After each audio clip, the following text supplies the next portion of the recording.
What happens when a woman with nothing dares to defy a man who has everything? In the rigid world of Victorian England, a housemaid's voice is supposed to be silent, her opinions invisible. But when Matilda Hayes, a lowly servant, speaks out of turn to save a man's life, she doesn't just break the rules. She shatters the icy fortress around the most powerful and feared man in London, the Duke of Ashington. He was a man who demanded obedience. But her defiance was the one thing he couldn't resist. This isn't a fairy tale. This is the story of how a single act of courage rewrote their destinies. Ashington Hall was not a home. It was a fortress of aristocratic frost. Its owner, Alastair, the Duke of Ashington, ruled it with the same cold precision he applied to his vast financial empire.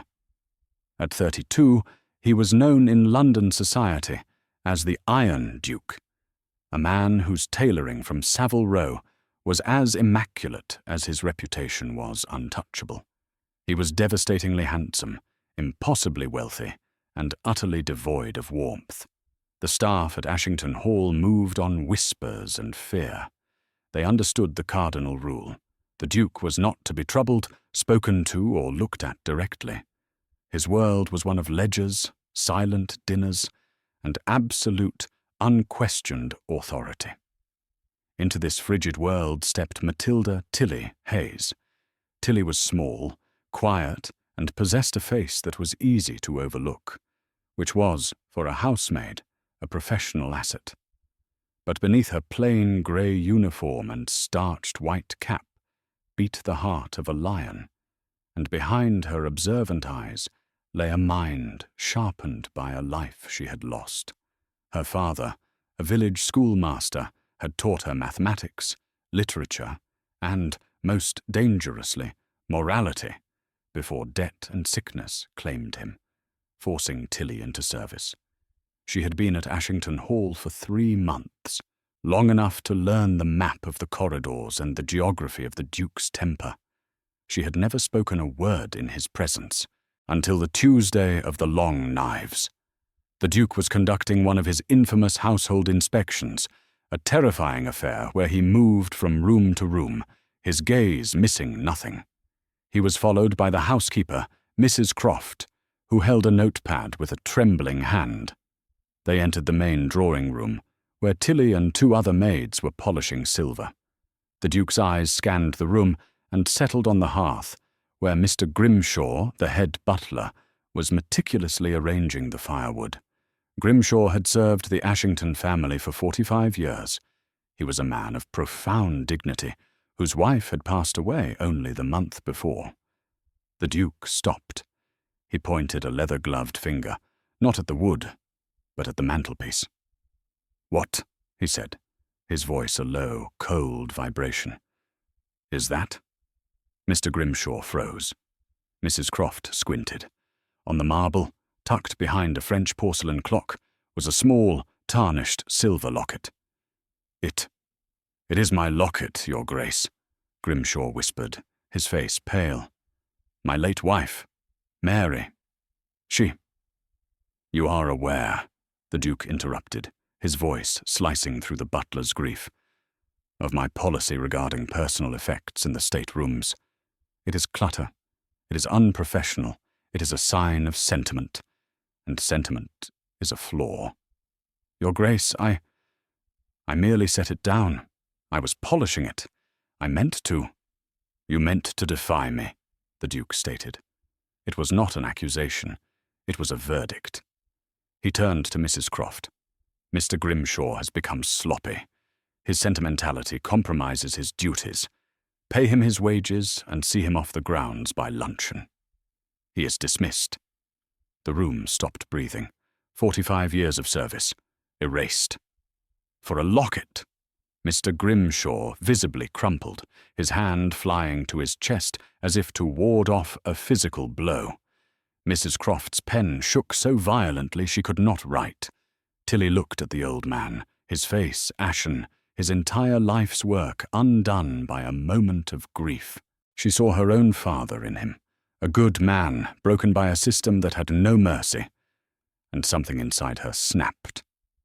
No. The word was quiet, but it echoed in the vast, silent room like a cannon shot. The Duke, who had already turned to leave, stopped. He turned back, his head tilting with a slow, dangerous curiosity. The other maids looked at Tilly with sheer terror. "What?"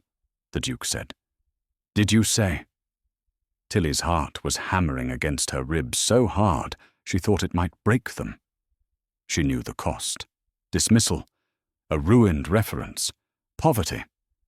But she looked not at the Duke, but at Mr. Grimshaw's desperate, pleading eyes. She straightened her spine, and, for the first time, met the Duke of Ashington's gaze. His eyes were the colour of a winter storm, and just as cold. "I said no, Your Grace," she said, her voice clearer now, though it trembled. "You must not." Mrs. Croft let out a choked gasp. "You must not," the Duke repeated, stepping toward her. He was a tall man, and he loomed over her. "You are a housemaid. You will address me as Your Grace, and you will not, ever, presume to tell me what I must not do." "Forgive me, Your Grace," Tilly said, her mind racing. "But what you see as a flaw, another might see as fidelity. Mr. Grimshaw has served this house for nearly half a century. He served your father. The locket. It was not defiance. It was memory. It was grief." She took a short breath, plunging ahead. "To dismiss a man for loving his wife, it is not efficient, Your Grace. It is cruel. And this house deserves better than cruelty." Silence. Dead. Absolute silence. Mrs. Croft looked as though she might faint. The Duke's face was an unreadable mask of marble. He stared at Tilly, his stormy eyes searching hers, looking for a trace of fear, or madness, or insolence. He found only conviction. No one had ever spoken to him this way. Not his society equals, not his business partners, and certainly not a servant girl who likely didn't own a second pair of shoes. He should have had her thrown into the street. He should have ruined her. But the most terrifying, most inexplicable thing happened. Alistair, the Iron Duke of Ashington, found himself intrigued. He held her gaze for a full minute, an entire lifetime of social order hanging in the balance. Then he spoke. "The locket," he said to Mr. Grimshaw, his voice clipped, "will be kept in your pocket, not on my mantelpiece. Do not make me speak of it again." He turned to Mrs. Croft. "Mr. Grimshaw will resume his duties." Without another glance at Tilly, he swept from the room. Mr. Grimshaw sagged against the wall, weeping with relief. The other maids stared at Tilly as if she had just grown wings and a halo. Tilly herself finally let out the breath she had been holding, her knees weak. She had defied the Duke. And for a reason she could not possibly understand, she was still standing. But she had done something far more dangerous than save a man's job. She had made the Iron Duke notice her. The aftermath of Tilly's defiance was not immediate. For a week, nothing changed. She was not punished, but she was not acknowledged. She felt the Duke's eyes on her, though. When she was dusting the hall, she would feel a presence, and look up to see him on the landing, staring at her, his expression unreadable, before turning away. The staff, however, treated her with a new, terrified reverence. Mr. Grimshaw, in particular, would bow to her with a gratitude that pained her. "You have a soul, Miss Hayes," he'd whispered to her. "Be careful he doesn't try to take it." Then the summons came. "His Grace wishes to see you in the library," Mrs. Croft announced, her face tight with worry. Tilly entered the vast two-story room, which smelled of old leather and beeswax. The Duke was not reading. He was standing by the fireplace, holding a single sheet of paper. "Miss Hayes," he said, not looking at her. You read and write. It wasn't a question. Yes, Your Grace. My father was a schoolmaster. He taught you sums as well? He did, Your Grace. Arithmetic and some basic bookkeeping. The Duke turned. Mrs. Croft informs me you are diligent. I find that hard to believe. Diligent women are rarely so impulsive. My actions were not an impulse, Your Grace. They were a calculation. I weighed the cost of my silence against the cost of Mr. Grimshaw's life, and found my silence to be the heavier burden. A flicker of something, surprise, amusement, crossed his features. A philosophical housemaid. How novel. My current secretary is an idiot. His ledgers are a mess. I require someone to cross-reference his entries with my private accounts. The work is tedious and requires absolute discretion. He was offering her a job, not a promotion, but a test, a transfer from the physical labor of the house to the mental labor of his inner sanctum. I can be discreet, Your Grace, she said. We shall see, he replied. You will report to the study tomorrow at 8. You will speak of what you see to no one. If you do, you will find that Mr. Grimshaw's fate will seem a kindness compared to yours. The next day, Tilly's life changed. She was given a new dress, a dark, simple secretary's uniform, and a small desk in the corner of the Duke's massive study. Her hands, raw from lye soap, were now stained with ink, and she saw the real Duke of Ashington. He was not just a cold aristocrat, he was a machine. He worked from dawn until long after she was dismissed at dusk. He managed shipping lines, coal mines, and properties across London. He was brilliant, ruthless, and, she soon realized, under a tremendous, invisible pressure. But her new proximity also brought a new danger. It was not the Duke, but his intended. Lady Beatrice Vane. Lady Beatrice was everything Tilly was not.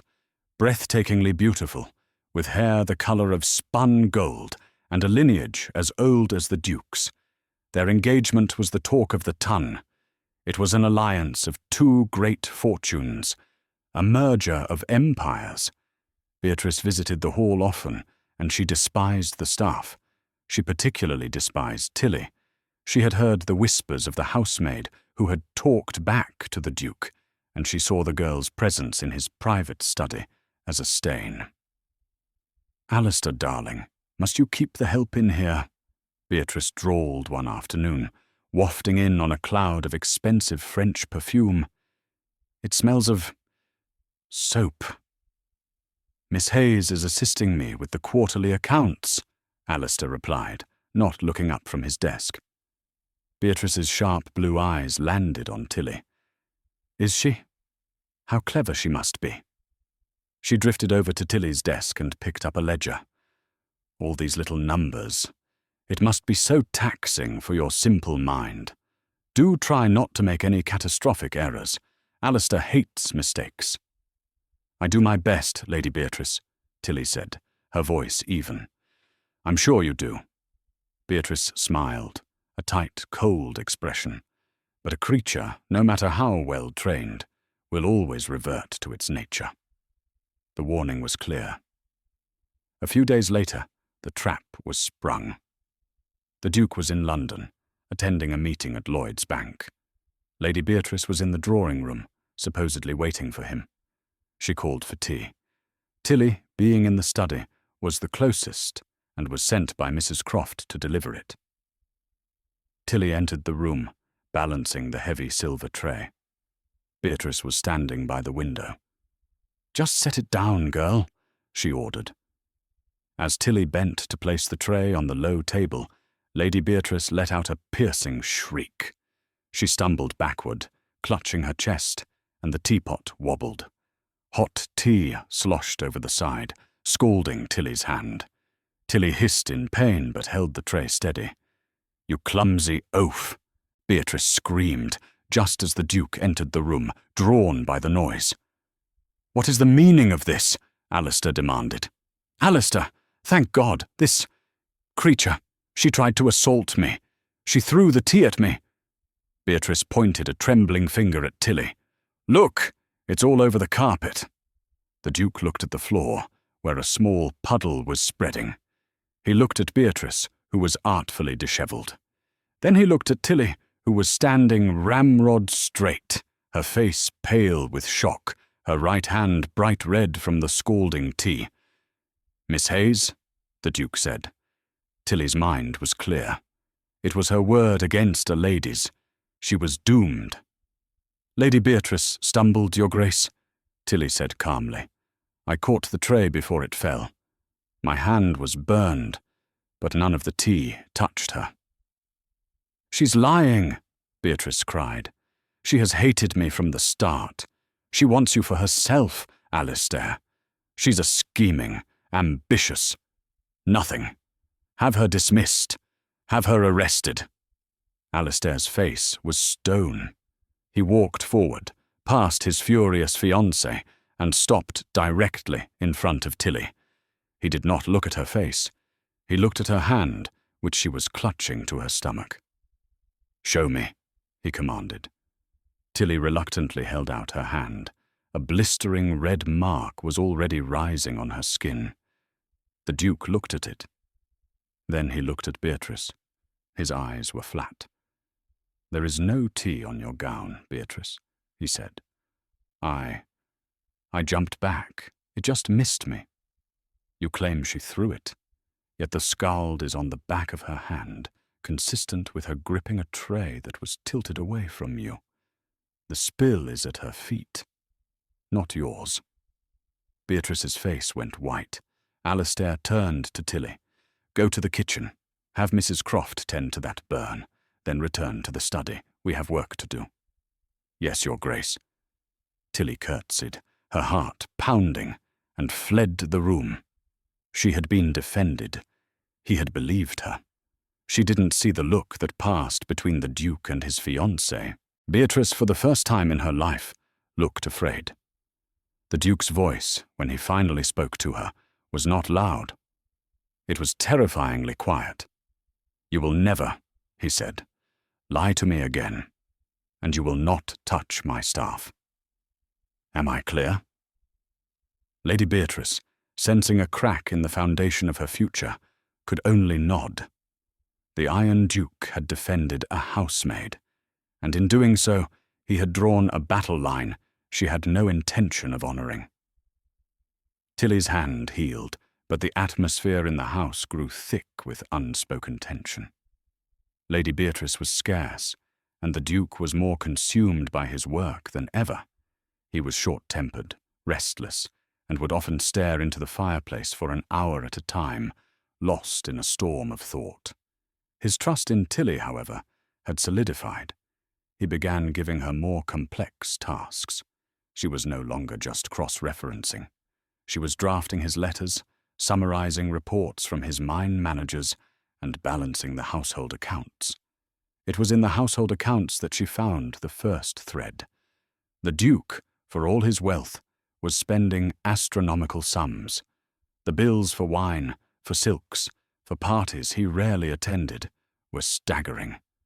But strangest of all were the payments to his solicitor, Mr. Miles Davies, and regular, massive transfers to an entity called the Vane Consortium. Tilly knew Vane was Lady Beatrice's family name.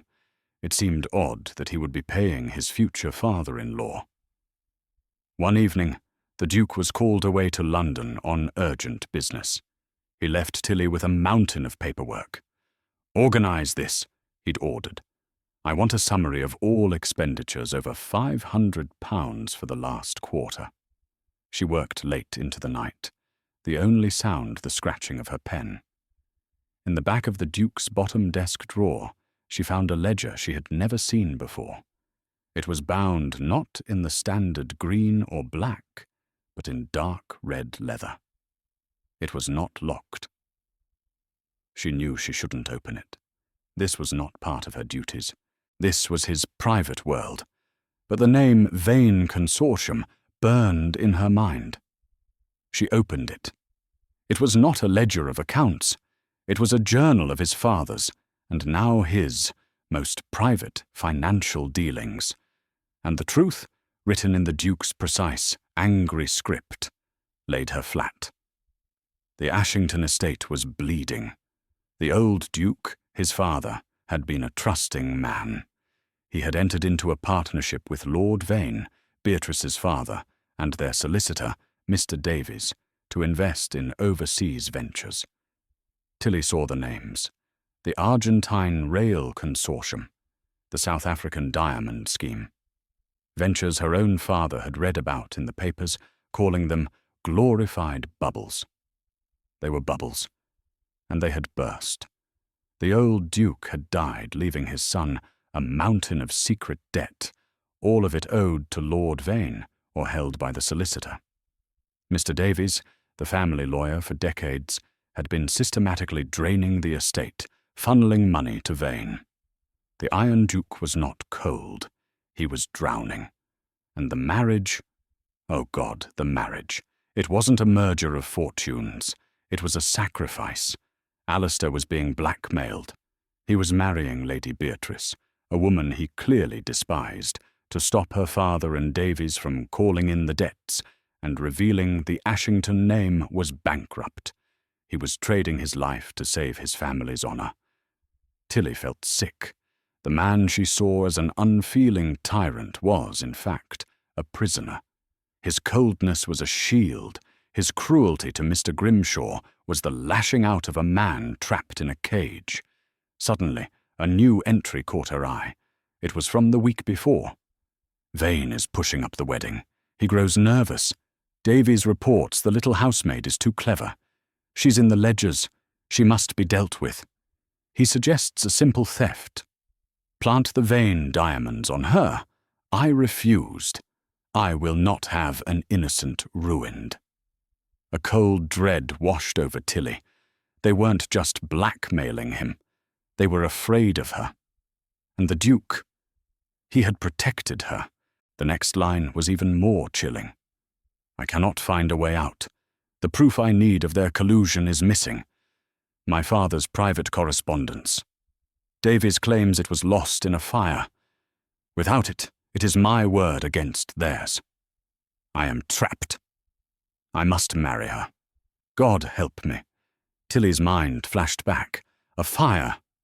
She remembered Mr. Grimshaw, the butler, talking about a small fire in the old Duke's study just before he died. He'd said it was a miracle nothing important was lost, just a box of old hunting letters. She closed the red ledger, her hands shaking. The Duke was wrong. The proof wasn't lost. She knew exactly where it was. She hurried from the study, her heart a drum of war. She found Mr. Grimshaw in the butler's pantry, polishing silver. Mr. Grimshaw, she said, her voice low and urgent, you must trust me. Do you remember the fire in the old Duke's study last year? He looked up, surprised. Aye, Miss Hayes, a terrible fright. A log fell from the grate, burned a box of the master's old letters. What happened to the box? Why, it was ruined, charred to nothing. I swept up the ash myself. But the box, it was one of those metal deed boxes. It was scorched black, but it held. And the contents, the letters. Grimshaw frowned, thinking. The edges were burned. Aye.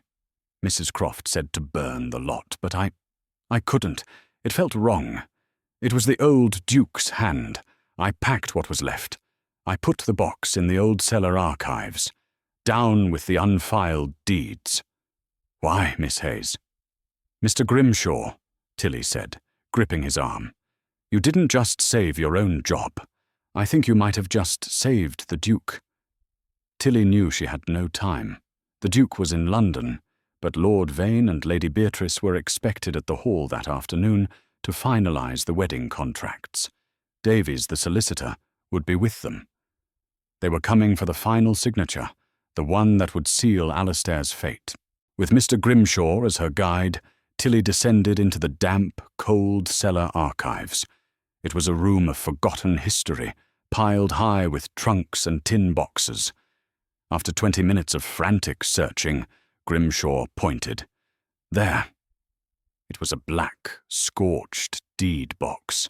The lock had been warped by the heat. Tilly used a fireplace poker from a nearby room to pry the lid open. Inside was a pile of scorched, water-damaged letters. Most were illegible. But as Tilly carefully sifted through them, her fingers trembling, she found one. And then another. They were letters not about hunting, but about transfers, percentages, and profit-sharing. Explicit correspondence between the old Duke, Lord Vane, and Mr. Davies, detailing the Argentine scheme. And at the bottom, a signed memorandum, overlooked by the solicitor in his haste, explicitly stating that Lord Vane and Davies were equal partners in the venture, and that all initial capital from Ashington was to be considered a loan, not a shared risk.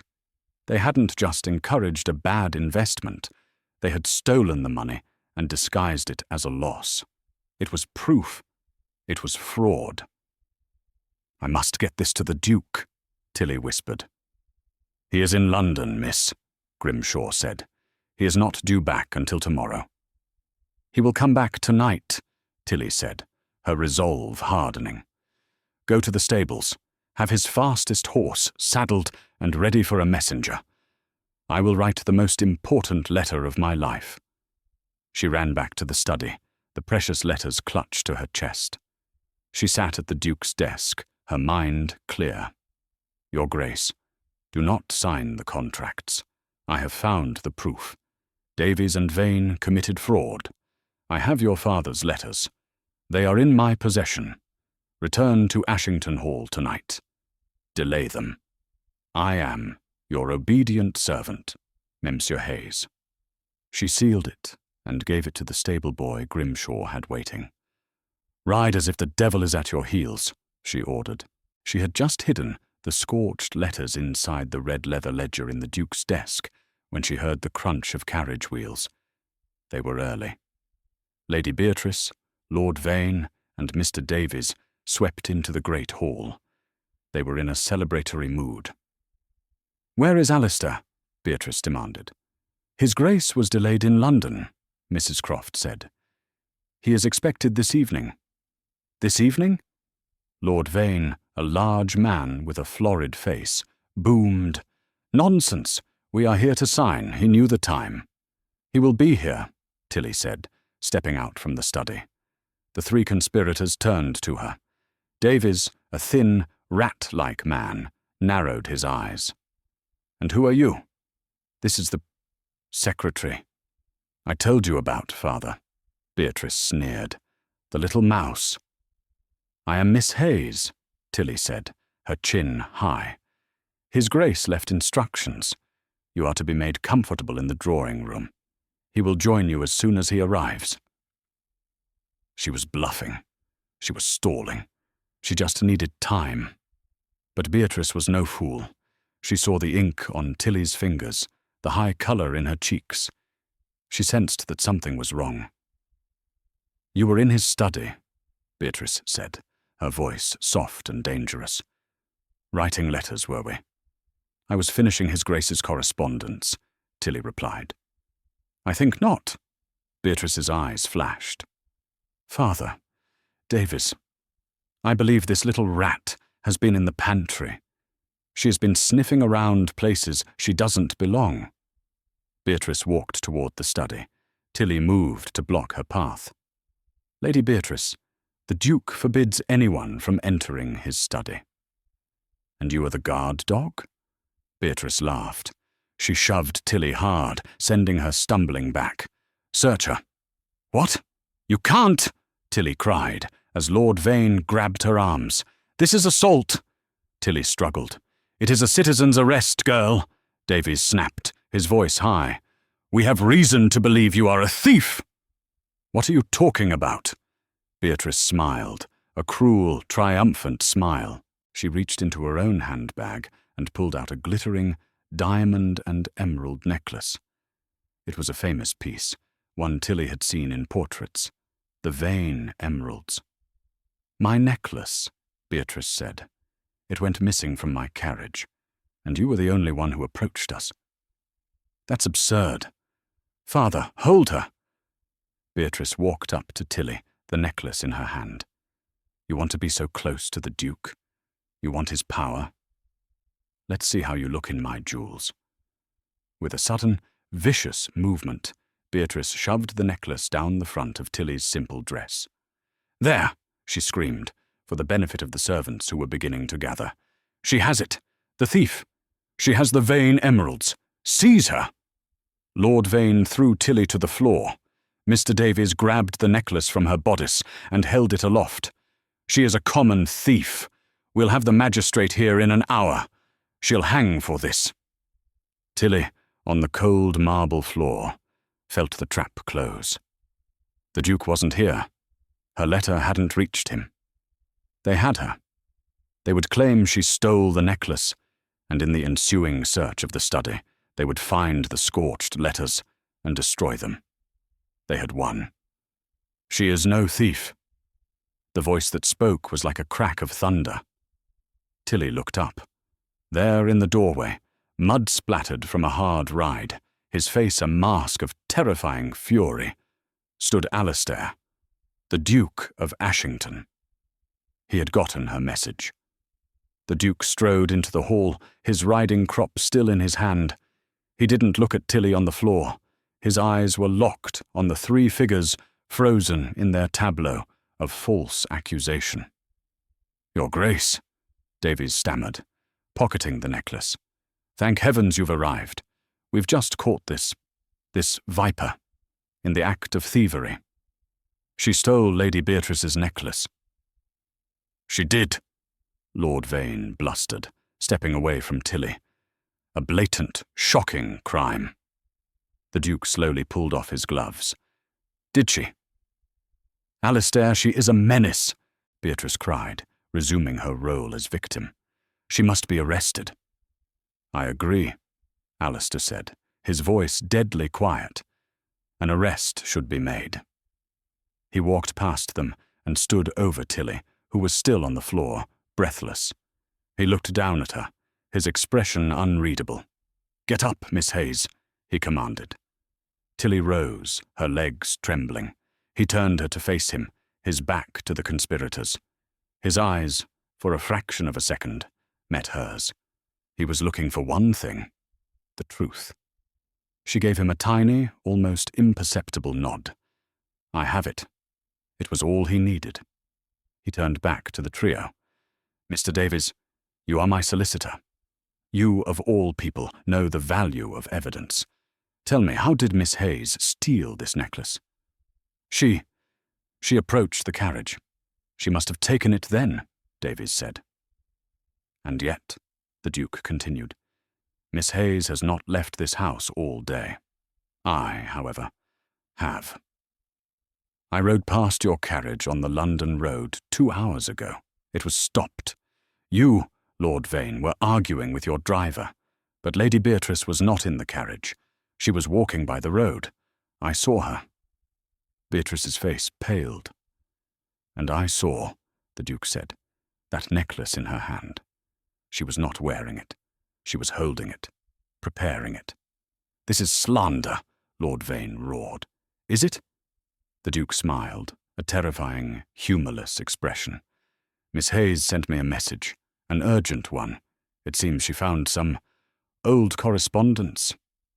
Davies's composure shattered. His rat-like face twitched. "Old correspondence. Meaningless. Old papers.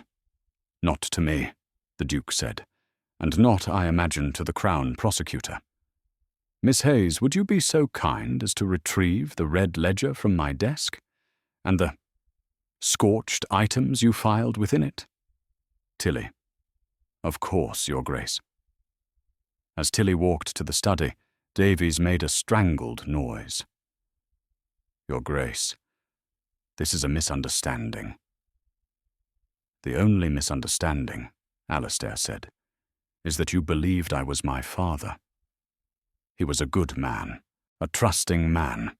I am not." Tilly returned, holding the red ledger. She handed it to the Duke.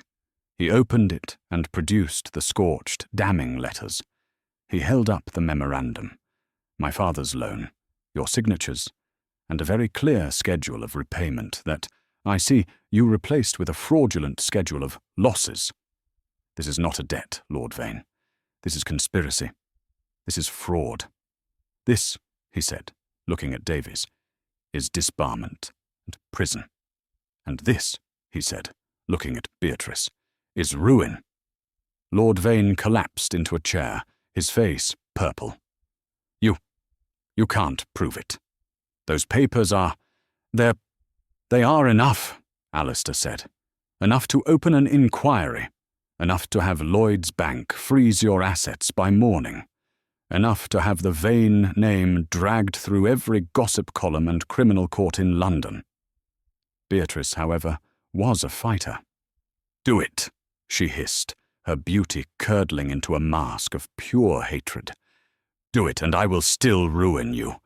I will tell everyone the Iron Duke is bankrupt, that you were so desperate you were marrying me to save your pathetic name. I will destroy you, Alistair. I swear it. The Duke looked at her, and for the first time, Tilly saw something like pity in his eyes.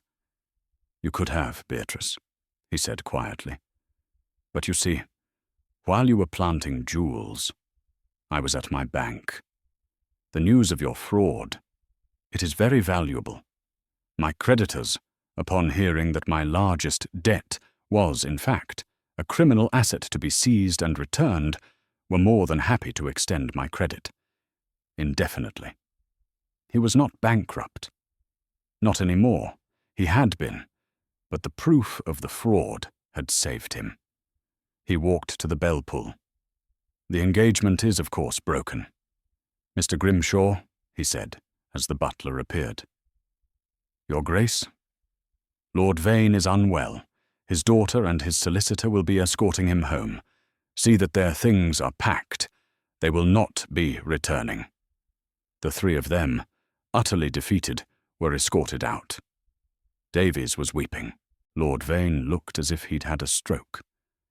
Beatrice walked past Alistair, her head high. You will regret this, she whispered. I regret, Alistair replied, that I didn't do it sooner. When they were gone, the hall fell silent. It was just the Duke and Tilly. The adrenaline faded, leaving Tilly shaking. Alistair turned to her. He looked at her, not as a master to a servant, but as a man to an equal. He, the great Duke, who had been brought to his knees by lies, had been saved by the courage of a housemaid. You defied me, Miss Hayes, he said, his voice soft. Yes, Your Grace. You went through my private papers. Yes, Your Grace. You risked your life, your reputation, everything, for me.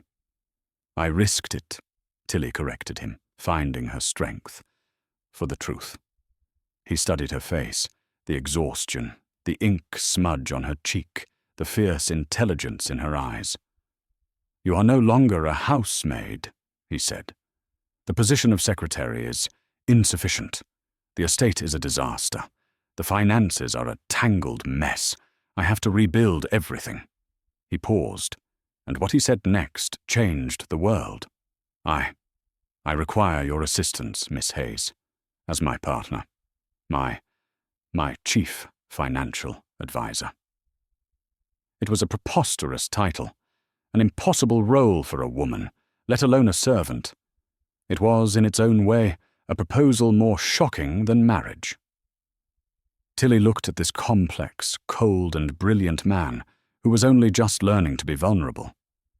I accept, Your Grace, she said. Alistair, he said. My name is Alistair. The scandal was titanic.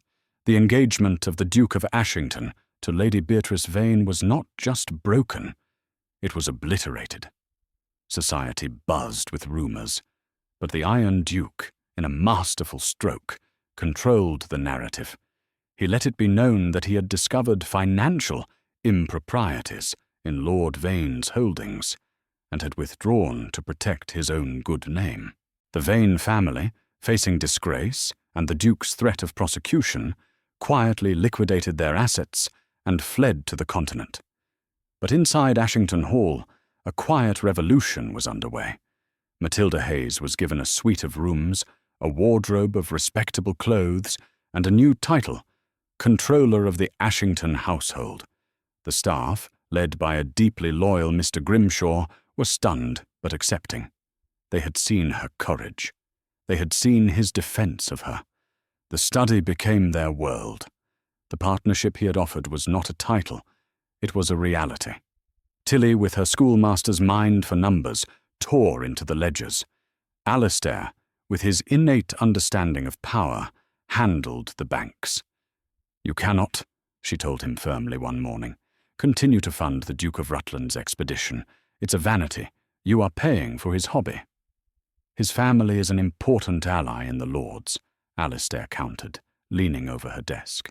"His allyship is costing you £10,000 a quarter. We must liquidate the properties in Kent. They are underproducing and overtaxed. My great-grandfather built that estate. And your great-grandson will lose it if you keep it," she said, her pen hovering over the page. He stared at her, a spark of anger in his eyes, but it quickly faded, replaced by grudging respect. "Very well, Miss Hayes. Liquidate. But we will reinvest in British steel. The railways are expanding north. An excellent choice, Your Grace. Alistair," he corrected her, for the 10th time. "Alistair," she whispered, and the name felt foreign and warm on her tongue. Their days were spent in a battle of wills and wits. Their evenings were spent in quiet companionship. He would read his papers. She would read her books. One night, he found her struggling with a complex investment report. "The yields," she muttered. "They don't align with the principle." He came to stand behind her, his presence a warmth she had grown accustomed to. He leaned over, his sleeve brushing her arm.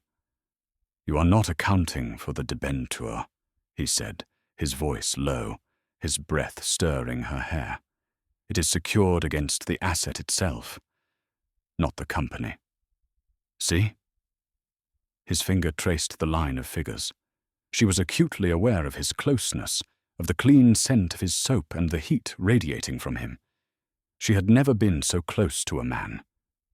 I see," she said, her voice unsteady. He did not move away.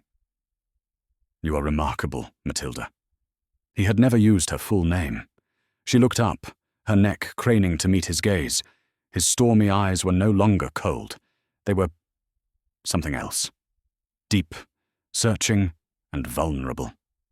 "You saved me," he said, his voice barely a whisper. "Not just my fortune. My self." "You saved yourself, Your Grace. I only found the key," she said, flustered. "You were the key," he replied. He slowly straightened, the moment broken. But the air in the room had changed. The ink and paper, the ledgers and laws, they were no longer the only things binding them together. The thaw of the Iron Duke was slow, but it was total. He began to smile, a small, rusty expression at first, usually directed at her exasperated corrections of his impulsive spending. He began to host small dinners, not with the high ton, but with industrialists, architects, and thinkers. And at his side, taking notes, was always Miss Hayes. Society was baffled. Who was this plain, quiet woman who sat at the Duke's right hand? This controller, who clearly controlled more than just the household? Alistair did not care. For the first time in his life, he was not performing his duty. He was living his life. He found he did not want to make a single decision, financial, political, or personal, without asking, "What does Miss Hayes think?" He realized with a jolt that was both terrifying and exhilarating that her opinion was the only one that mattered. He respected her mind, he admired her courage, and he was, to his profound shock, falling desperately in love with her. A year bloomed, withered, and bloomed again. The name Ashington, once whispered with concern in the halls of Lloyd's Bank, was now spoken with reverence. The estate was not just solvent, it was a juggernaut. The alliance of Alistair's bold vision and Tilly's meticulous, brilliant mind had proven unstoppable. They had reinvested, divested, and rebuilt. The coal mines in the north, once mismanaged, now turned a quarterly profit that eclipsed the old Duke's yearly income. Ashington Hall itself was transformed. The oppressive silence was gone, replaced by the hum of purpose. The study remained their sanctuary, but their partnership had outgrown its walls. Alistair, once a recluse, now hosted dinners with engineers, architects, and forward-thinking industrialists. And at his side, never behind him, sat Matilda Hayes. Society, having recovered from the Vane scandal, was utterly baffled. They had accepted Alistair's narrative of financial impropriety, but they could not understand the plain, quiet woman who was his constant shadow. She was introduced as his financial controller, a title so preposterous for a woman that most assumed it was a coded insult. But those who tried to dismiss her found themselves expertly and quietly corrected on matters of finance, politics, and even art. Tilly had found her place. She was respected by the staff, feared by competitors, and, she knew, cherished by Alistair. Their evenings were a comfortable routine of shared work, quiet suppers, and the occasional, charged silence when his hand brushed hers over a ledger, a silence that spoke volumes more than words. She had a life she had never dared to dream of. But one problem remained, a stone in the shoe of their perfect progress. The Duke needed an heir, and with that problem came the Dowager Duchess of Abernathy. Alistair's aunt was a woman built of iron, whalebone, and immovable tradition. She descended upon the hall with a single, non-negotiable purpose: to see her nephew married to a woman of appropriate, immaculate lineage. Alistair, this charade has gone on long enough, she declared at dinner, her sharp eyes flicking to Tilly with unconcealed disdain. You have restored the family name, a commendable feat. Now you must secure it. This person has been a useful tool, I'm sure. She waved a jeweled hand at Tilly. But it is time to put your tools away and acquire a wife. Tilly's blood ran cold. A tool. Aunt, you will speak to Miss Hayes with respect, Alistair stated, his voice clipping. She is the saviour of this house. Oh, fiddlesticks, the Duchess snapped. She is a servant you've allowed to play dress-up. The ton is laughing at you, Alistair. They call her your pet calculator. You must put an end to this. I have a list. The annual Ashington Ball, the first one to be held since the Duke's financial recovery, was to be the hunting ground. The Duchess, seizing control, had invited every eligible, blue-blooded debutante in England. Tilly, though controller of the household, was tasked with overseeing every preparation. It was a unique form of torture. She approved the menus, the floral arrangements, the string quartet, all for a pageant designed to find the woman who would replace her. She felt like an imposter, a ghost polishing the gilded cage she was about to be cast out of. She had rebuilt his empire, but she could not be his Duchess. She was, and always would be, Matilda Hayes, the schoolmaster's daughter. The night of the ball arrived. The hall was a supernova of light. Hundreds of guests, gleaming in silks and jewels from Garrod's, filled the grand ballroom. Tilly stood in the shadows of a velvet-draped alcove, a clipboard in her hand, managing the staff. The dark blue gown she wore, a gift from Alistair, of a cut and fabric she'd once only dreamed of touching, felt like a costume. It set her apart from the servants, but it could not make her one of them. She was a creature of the middle world, belonging nowhere. She watched Alistair enter. He was magnificent in his formal evening wear, the dark coat and white tie emphasizing his height and the cold authority he still commanded. He was the undisputed master of his world. His aunt, triumphant, immediately seized his arm and steered him toward a glittering flock of young ladies. Tilly's heart felt like a leaden weight in her chest. She watched as he danced with Lady Jane, his movements flawless. She watched as he bowed to Lady Catherine, his face a polite, unreadable mask. He was the Iron Duke again, performing his duty. He's just doing what he must, she told herself, a familiar, painful litany. He rebuilt his name. Now he must secure it. I was the scaffolding. The building is complete. The scaffolding must come down. A tear, hot and traitorous, slipped down her cheek. She had been a fool to think this could be her life. She was an assistant, a partner in business, but she could never be a partner in life. She turned to leave, to retreat to the one place she truly belonged, the safety of the study, with its familiar scent of ink and old paper. "Where are you going, Matilda?" His voice, low, urgent, and right behind her. She spun around, wiping her face. "Your Grace," she stammered. "Alistair, I was just checking on the supper service. Mrs. Croft." "You were running," he said, his stormy eyes searching her face. He saw the tear track, the despair she couldn't hide. I do not belong here," she whispered, the truth finally breaking free. "I am not one of them. I am a spectacle, Alistair. Your pet calculator." "Your aunt is right. This has to end. You must do your duty." "I have done my duty," he said, his voice raw with an emotion that stunned her. "I did my duty to my father. I did my duty to my name. For an entire year, I have done my duty to my fortune. Now, I will do my duty to my heart." The music swelled, a grand, sweeping waltz.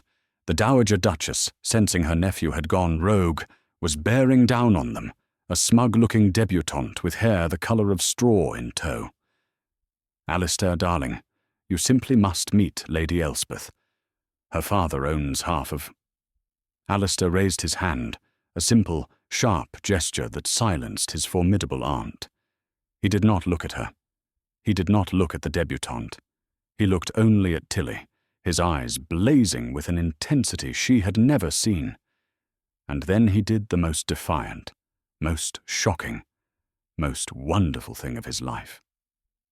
In the center of his ancestral ballroom, in front of the assembled and gasping aristocracy of England, the Duke of Ashington bowed.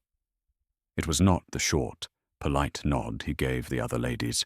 It was a deep, formal, reverent bow, offered not to a lady, but to his former housemaid. "Matilda Hayes," he said, his voice carrying clearly across the suddenly, deathly silent room. "Will you dance with me?" A collective gasp, a whoosh of inhaled air, swept the hall. The orchestra faltered, a violin squeaking in surprise.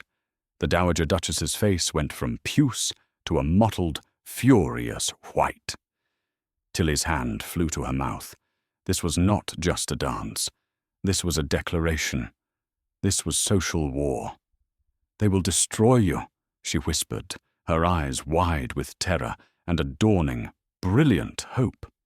"Alistair, they will ruin you for this." "Let them try," he said, holding out his hand, his gaze locked on hers, a promise of utter, unshakable support. "I have faced ruin before. It holds no fear for me, but a life without you that I will not countenance." She placed her trembling hand in his. He led her onto the vast, empty expanse of the dance floor. As he wrapped one strong arm around her waist and took her hand, the orchestra, after a stunned, silent beat, began to play. They danced. They were the only two people on the floor. Every eye was on them, 1,000 daggers of judgment, horror, and fascinated disbelief. The whispers were a rising hiss. The housemaid? He's mad. Vane was right. What a scandal. Alistair didn't notice. He saw only her. You defied me, Matilda, in my own drawing room, because you knew what was right, he whispered, his lips near her ear as he spun her in a graceful arc. Now, I will defy them all, for the same reason. Look at me. Only me. When the final chord of the waltz echoed and faded, they stood in the center of the floor. The silence of the room, a palpable, crushing weight. Alistair did not release her. He kept her hand in his, raised it to his lips, and kissed it. Not her knuckles, but her palm, a gesture of profound intimacy. Then he turned to the stunned, hostile crowd. My lords, my ladies, he announced, his voice ringing with the iron authority they all recognized. You came here tonight to meet the future Duchess of Ashington. My aunt was kind enough to gather you all for the occasion. Allow me to present her. He turned back to Tilly, whose heart was hammering so hard she thought it might burst. He looked at her, his eyes soft, and he dropped to one knee. The room exploded. The Dowager Duchess let out a small, strangled scream. In front of God and all of high society, the Iron Duke knelt on the polished floor. Matilda Hayes, he said, his voice shaking for the first time, you are the bravest, wisest, and truest person I have ever known. You came to this house with nothing but your courage and your integrity. You faced down my anger, you uncovered a conspiracy, and you saved me from my own prison. You are the only woman I have ever respected. You are the only woman I have ever loved. He reached into his waistcoat pocket and pulled out, not a new ring, but his father's signet ring, the one he wore every day. I do not ask you to fit into this world. I ask you to help me build a new one. Will you do me the profound, undeserved honor of becoming my wife? Tilly looked down at this great, powerful man, kneeling at her feet. She saw the man he had been, cold, broken, and trapped. She saw the man he was now, strong, whole, and free. And she saw the woman she had become, no longer a servant, no longer a tool, but his true and equal partner. The whispers, the judgment, the gaping faces of the ton, they all faded away, until there was only his face, his eyes, waiting for her answer. Yes, she whispered, the tears flowing freely now, but they were tears of joy. Then, louder, for all of them to hear, her voice clear and strong. Yes, Alistair, I will. He rose, his face illuminated by a smile so radiant it stunned the onlookers. He slid the heavy gold ring onto her finger, a perfect fit. The ballroom, for a moment, remained in shocked paralysis. Alistair ignored them all. He cupped her face in his hands. Thank you, he breathed. And he kissed her. He kissed her deeply, thoroughly, and with all the pent-up love of a year of quiet glances and shared ledgers. It was a kiss that sealed his final, greatest defiance. The servant who defied the Duke had not just become the woman he loved. She had become his partner, his savior, and, as the gasping crowd now knew, his Duchess. And the Iron Duke, at last, was truly, completely, and incandescently happy. And so, Duchess Matilda of Ashington became one of the most unconventional and powerful women of her time. She never learned the art of the polite insult, but she balanced the finances of half of London. She didn't just break the rules, she rewrote the entire book. Theirs was not a love story that started with a glance, but with an act of courage. It proves that true love isn't about finding someone who fits a perfect mold. It's about finding the one person who has the strength to help you break it. It's a reminder that sometimes the greatest defiance is simply a matter of speaking the truth when the whole world demands your silence. Thank you for watching. Did this story touch your heart? Do you believe that love can truly conquer class? Let me know your thoughts in the comments below. Your stories and insights are what make this community so special. And if you enjoyed this journey, please show your support by hitting that like button, sharing this video with someone who needs a story of courage, and most importantly, subscribing to our channel for more real-life dramas, just like this one. We'll see you in the next story.